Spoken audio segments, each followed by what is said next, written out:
So what if के season 2 के episode 2 के अंदर हमें यह दिखाया जाता है कि एक एलियन पॉड अर्थ की ओर आ रहा है जिसके ऊपर ह्यूमंस अटैक कर रहे होते हैं और ये अटैक का नेतृत्व कर रहे होते हैं हॉवर्ड स्टार्क और पेगी कार्टर। और फिर हमें दिखाया जाता है कि वो पॉड क्रैश लैंड करता है न्यूयॉर्क में, जहां पर उससे एक बच्चा निकलता है और वो बच्चा निकलते ही वहां पे तबाही मचाने लगता है। अब ये बच्चा कौन है पहले उसके बारे में जान लेते हैं। तो बॉस, हमें guardians of the Galaxy movie के अंदर ये दिखाया जाता है कि पीटर को यहाँ पे योंडू किडनैप कर लेता है, लेकिन मेन एमसीयू टाइमलाइन में वो उसको ईगो को नहीं सौंपता बल्कि खुद के पास रख लेता है। इनफैक्ट कई सारे हमें अल्टरनेट यूनिवर्सेस के अंदर भी यही दिखाया जाता है, बट इस वाले यूनिवर्स के अंदर हम देखते हैं कि योंडू पीटर को सौंप देता है ईगो के ऊपर, जहां पर ईगो पीटर को अपने पावर यूज करना सिखाता है। तो फाइनली वी नो कि पीटर के पास ये पावर कहां से आए। वैसे भी वो ऑफ सेलेस्टियल था तो उसके पास ये पावर शुरू से थे, बट उसे पता नहीं था। खैर, हमें अर्थ में दिखाया जाता है कि पेगी कार्टर बोलती है कि हमें एक टीम बनानी होगी जिसमें गिने चुने लोग होने वाले हैं जो कि हमें इस बच्चे को रोकने में मदद करेगा। जिस पे हॉवर्ड कहता है कि अभी कोल्ड वॉर चल रहा है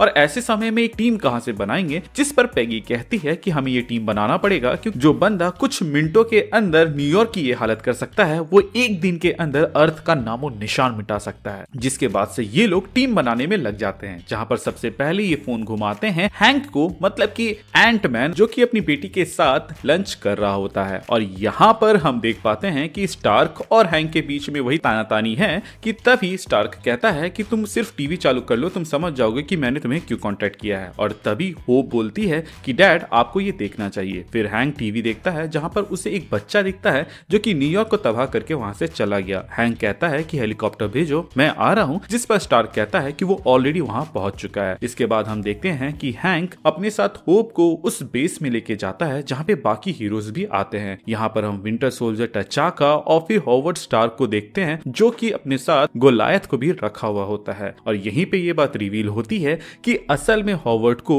वो वाइब्रेनियम कहां से मिला था जिससे उसने कैप्टन अमेरिका की शील्ड बनाई थी। असल में हॉवर्ड स्टार्क टचाका के डैड के साथ मिलके काम किए हुए थे, जहां पे एज अ गिफ्ट टचाका के डैड ने थोड़ा सा वाइब्रेनियम दिया था और उसी से कैप्टन अमेरिका की शील्ड बनी थी। एनीवेज, आगे हम देखते हैं कि ये टीम डिस्पैच कर दी जाती है उस बच्चे को पकड़ने के लिए, यानी पीटर को पकड़ने के लिए, जो कि एक मेले में जाके एक रकून टॉय को लेता है और वहां पर एंजॉय कर रहा होता है। उसके बाद हम देखते हैं कि एंटमैन हमला करता है अपनी चींटियों की मदद से, जिसके वजह से वो बच्चा, मतलब कि पीटर, डर के मारे एक मिरर वर्ल्ड में घुस जाता है जहाँ पे चारों ओर मिडल्स होते हैं। और यहीं पे अचानक से लेजर खुल जाता है और फिर वहां पे टचाका आके कहता है कि अगर तुम यहाँ पर सरेंडर कर दोगे तो तुम्हारे लिए बेहतर होगा। यहाँ पे पीटर गुस्सा जाता है और एक बहुत बड़ा ब्लास्ट करता है जिससे टचाका वहां से काफी दूर फेंका जाता है। फिर हम देखते हैं कि गोलायथ अपने साइज को अल्टर करके उसे कैद करने की कोशिश करता है, बट इस पे वो नाकाम होता है क्योंकि फिर से वो ब्लास्ट करके आजाद हो जाता है। और हम यहाँ पर देख पाते हैं कि एक एक करके यहाँ पे इनके सारे पैंथर फेल हो रहे होते हैं। और तभी यहाँ पे टचाका यानी कि ब्लैक पैंथर पूछता है कि क्या किसी के पास कोई प्लान है, जिस पर एंटमैन ये कहता है कि हाँ, हमें यहाँ से बैक ऑफ करना चाहिए। और फिर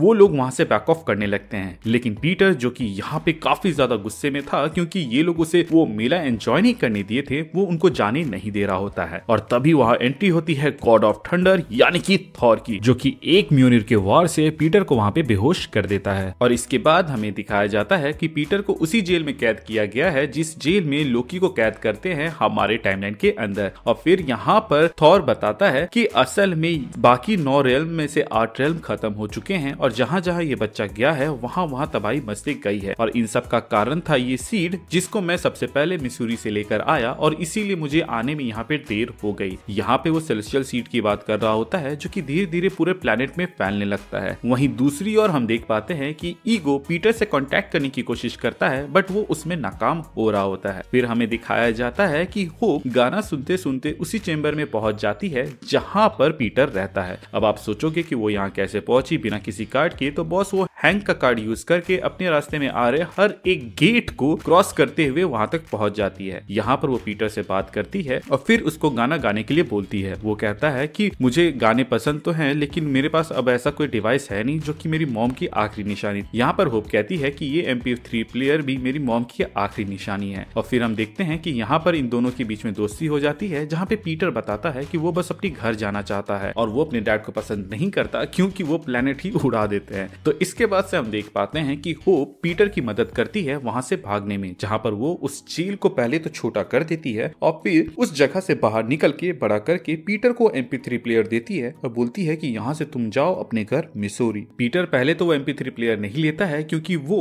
होप की मॉम की आखिरी निशानी थी, लेकिन यहाँ पर होप कहती है कि मिसोरी काफी दूर है और तुम्हें अपने टाइम पार करने के लिए इसकी जरूरत पड़ेगी, और फिर वो उससे MP3 प्लेयर ले लेता है और फिर चला जाता है। यहाँ पर जब बाकियों को ये बात पता चलती है तो वो होप के पास आते हैं जहाँ से पीटर जा चुका था। इसके बाद से होप सबको बताती है कि वो बस एक नॉर्मल सा बच्चा है जो कि अपना घर जाना चाहता है और वो भी उसको पसंद नहीं करता, और जितने भी प्लैनेट्स तबाह हुए हैं उसके पीछे उसके डैड यानी कि ईगो का हाथ है, ना कि पीटर का। जिस पर स्टार्क कहता है कि मेरा बेटा टोनी भी हर चीज के लिए मुझे ही ब्लेम करता है, और यहाँ पे हैंक भी एक तरह से को रिलेट कर पा रहा होता है जहाँ पे होप हर बार उसको ब्लेम करती थी। हालांकि यहाँ पे विंटर सोल्जर कहता है कि हमें उस बच्चे को मारना पड़ेगा क्योंकि वो एक थ्रेट है, जिस पर थॉर यहाँ पर बताता है कि ये जो सीड है इसको कोई सेलेस्टियल ही कंट्रोल कर सकता है, हम में से कोई इसको डिस्ट्रॉय नहीं कर सकता, वरना मैं कब का कर दिया होता। तभी होप कहती है कि पीटर इसमें मदद कर सकता है और इसीलिए मैं बताऊंगी कि वो कहाँ है, लेकिन बदले में आपको ये वादा करना होगा कि आप पीटर को कुछ नहीं करेंगे। कि तभी एक अलर्ट आता है कि इस अर्थ पे एक दूसरा सेलेस्टियल आ चुका है जो कि और कोई नहीं बल्कि ईगो रहता है। फिर हम देख पाते हैं कि दो टीम बनती है, एक टीम में रहती है वेंडी लॉसन और एंटमैन जो कि पीटर को मनाने के लिए जाते हैं, वहीं दूसरी टीम ईगो से डील करने के लिए जाती है, और इन दोनों टीम से अलग रहता है विंटर सोल्जर जो कि पीटर को मारने के लिए जाता है, जिसके बारे में किसी को भी नहीं पता होता है, लेकिन स्टार्क इस चीज को नोटिस कर लेता है। वहीं दूसरी ओर हम देख पाते हैं कि ईगो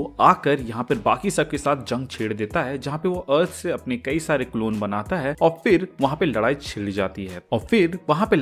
जाती है जहाँ पर हम देख पाते हैं कि थॉर तो पहले ईगो के ऊपर डोमिनेट कर रहा होता है, वहीं गोलायथ भी अपना साइज अल्टर करके बाकी सब पे हावी पड़ रहा होता है, ब्लैक पैंथर भी अपना सपोर्ट देता है, वहीं आर्मी भी अपना काम कर रही होती है, मतलब कि यहाँ पर अभी ये लोग डोमिनेट कर रहे होते हैं। वहीं दूसरी ओर हम देखते हैं कि विंटर सोल्जर पीटर को मारने ही वाला होता है कि स्टार्क उसके ट्रांसमिशन के बीच में आकर कहता है कि ऐसा मत करो, स्टीव रॉजर्स कभी भी ऐसा नहीं चाहता और हम जानते हैं कि तुम्हारे अंदर अभी भी वो बकी बार्न्स जिंदा है। इतना सुनते ही बकी वहाँ पे होल्ड कर लेता है। वहीं सामने में हम देख पाते हैं कि एंटमैन यानी कि हैंक पीटर से बात करके उसको मना लेता है और समझाता है कि जिस अकेलेपन से तुम जूझ रहे हो उससे हम भी जूझते हैं, मैंने अपनी वाइफ को खोया था, वहीं तुम्हारी दोस्त होप ने अपनी मॉम को खोया था, तो बेसिकली वो तुम्हारा दर्द समझती है, लेकिन अगर इस अकेलेपन में तुम खुद को झोंक दोगे तो कभी भी खुश नहीं रह पाओगे, हमें मौका दो और हमारे साथ रहो ताकि तुम्हें वो पारिवारिक सुख मिल सके। और इसके बाद से वो पीटर को गले लगा लेता है। पीटर भी यहाँ पे उसकी बात समझ जाता है। वहीं दूसरी ओर हम देखते हैं कि ईगो जब यहाँ पे हारने लगता है तो वो खुद का एक बहुत बड़ा मूर्ति बनाता है, वहीं बाकी सब पे वो हावी होने लगता है, एक एक करके वो सबको डाउन करने लगता है, जहाँ पे थॉर भी कुछ नहीं कर पा रहा होता है।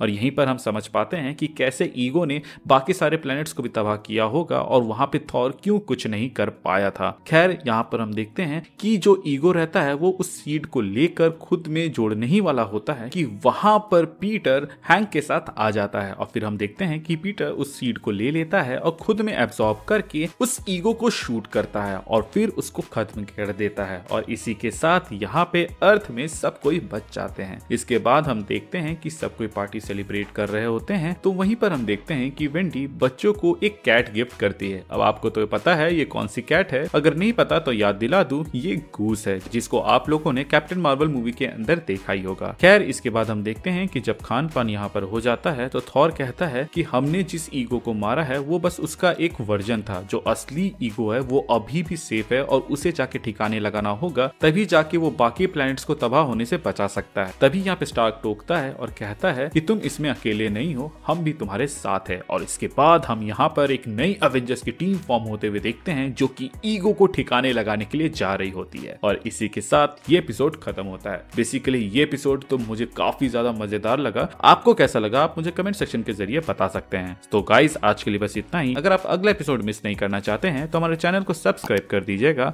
प्लस बेल आइकन दबा दीजिएगा ताकि जब भी मैं कोई वीडियो डालूं उसका नोटिफिकेशन आपको जाए। Thank you for watching this video, stay tuned.